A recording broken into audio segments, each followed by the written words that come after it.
Now by the co-founder of the National Cricket League, Sajid Patel. Thanks so much for talking to us, Sajid. What do you make of those revelations that from Mo and Janae? Does any of that surprise you? No, nothing surprises me. It's obviously been ongoing for a very, very long time, before I was born. So a lot of the times that our first generation, our parents, my father used to play cricket, obviously with other players like him, other peers, they obviously had a real challenge, to come and play, and they weren't even allowed to be part of the system. But to still being going on today, and obviously it's great that it's obviously out in the open on the surface, because things do need to be done about it.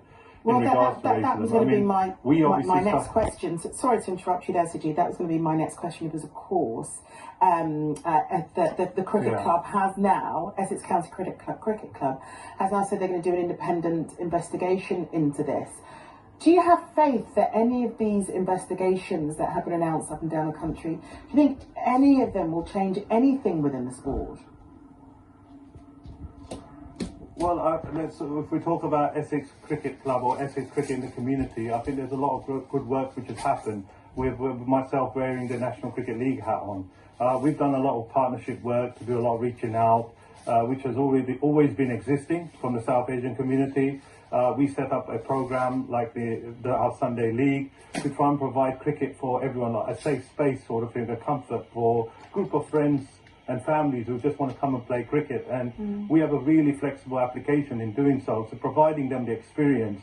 And we have two great stories about two cricket clubs, two cricket teams, a group of teams who have come forward, and now they're actual certified ECB club mark cricket clubs. Well, what's interesting is I know from growing up and friends of mine, their brothers played cricket, their fathers played cricket, their grandfathers played cricket. It's a big recreational sport amongst the British Asian community. And you go into the upper echelons of the sport, and they're not being represented at all, which is perhaps how some of this could have been allowed to seep through the cracks. Yeah, it's a really good point that you made. Obviously, in regards to the numbers on participation, it's very high. But when it goes through to the elite pathway, not just only players, but also umpires, coaches, administrators, there's a real blockage and barriers that are still yet to be challenged on, to be amended on. And we need to look into that for sure. And let's look at the players to get into their contracts.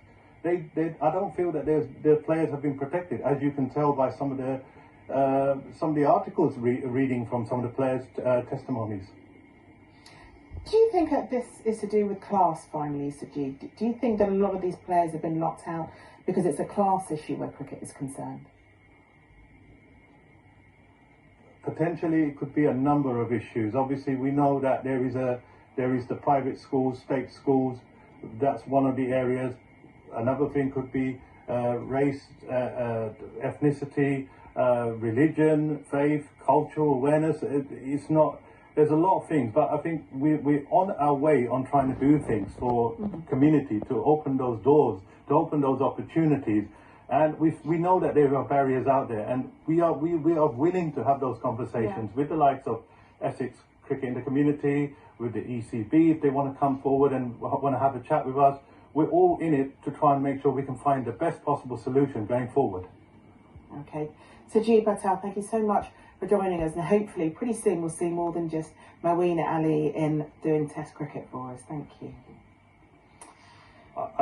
Okay.